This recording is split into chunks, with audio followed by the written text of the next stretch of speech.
Bonjour frères et sœurs et merci de votre très belle fidélité. Une parole résonne au cœur de cet évangile.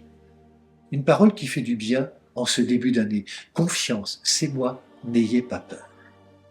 Dans ces temps où nous pourrions avoir du mal à nous fixer un cap, à faire des projets, à envisager sereinement notre avenir et celui de notre monde, Jésus nous manifeste sa présence. Il nous ouvre un chemin de confiance.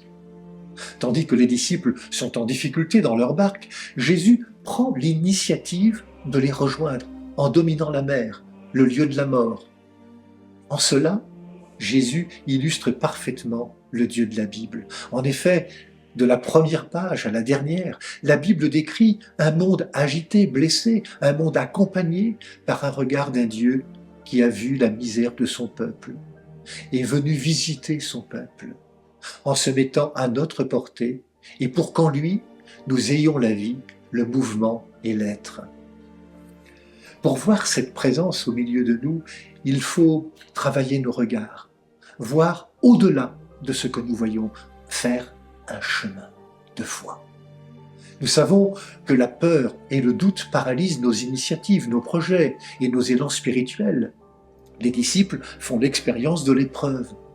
L'Évangile nous dit que même au cœur de l'épreuve, Jésus ne nous abandonne pas. Grâce à la confiance à laquelle il nous appelle, nous pouvons sortir vainqueurs de cette épreuve. L'accueil de cette confiance offerte par le Seigneur n'est rien d'autre que le chemin de la foi. Si Jésus nous rejoint, nous avons nous aussi un pas à faire pour le rejoindre.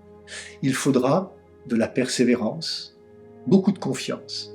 Mais soyons assurés que la foi grandira et s'affirmera dans notre rencontre avec le Christ.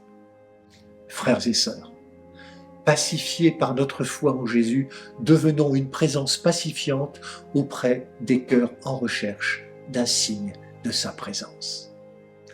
Bonne journée à toutes et à tous, prenez bien soin de vous et des autres.